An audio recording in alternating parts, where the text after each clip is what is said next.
Hello साथीहरू, नमस्कार। आज चाहिँ म धेरै समयपछि हाम्रो इलामको लपडाँडा चियाबारी आएको छु।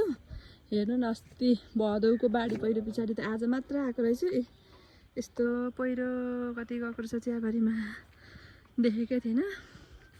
आज चाहिँ साँझखेर मेरो हस्बेन्ड र म चियाबारी घुम्न आएको छौँ। एकदम रमाइलो भइरहेछ। तर पहिरोले कस्तो छ्या बनाएको रहेछ। यहाँ पारी देखेको हाम्रो इलामको बालन गाउँ माथि भ्यू टावर कस्तो रमाइलो छ। हेर्नु न, एकदम रमाइलो लागिरहेछ है साथीहरू। भ्यू तर पहिरो हेर्नु न, पहिरो कति धेरै गएको रहेछ। चियाबारीको बिचमा पहिरो लडेर कस्तो उरास लाग्दो भएको रहेछ।